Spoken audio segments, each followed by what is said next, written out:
तुम्हाला माहिती आहे का, 18 एप्रिल 2008 हा दिवस फक्त भारतीय क्रिकेटलाच नाही तर जागतिक क्रिकेटला एक नवी दिशा देणारा आणि क्रांतिकारी असा ठरला.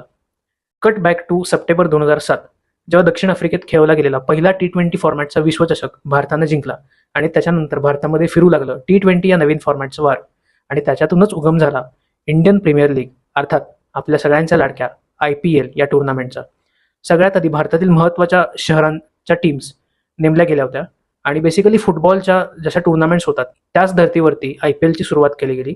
18 एप्रिल 2008 या दिवशी पहिली मॅच बेंगलोर येथील चिन्नास्वामी स्टेडियमवरती कोलकाता नाईट रायडर्स आणि रॉयल चॅलेंजर्स बेंगलोर यांच्यात खेळवली गेली. कोलकाता नाईट रायडर्सचा तेव्हाचा कॅप्टन होता सौरभ गांगुली आणि त्या मॅचमध्ये ब्रँडन मॅकलम, न्यूझीलंडचा ब्रँडन मॅकलम अर्थात बाज, यानं जी खणखणाती इनिंग खेळली, 158 धावा त्यानं त्या मॅचमध्ये काढल्या.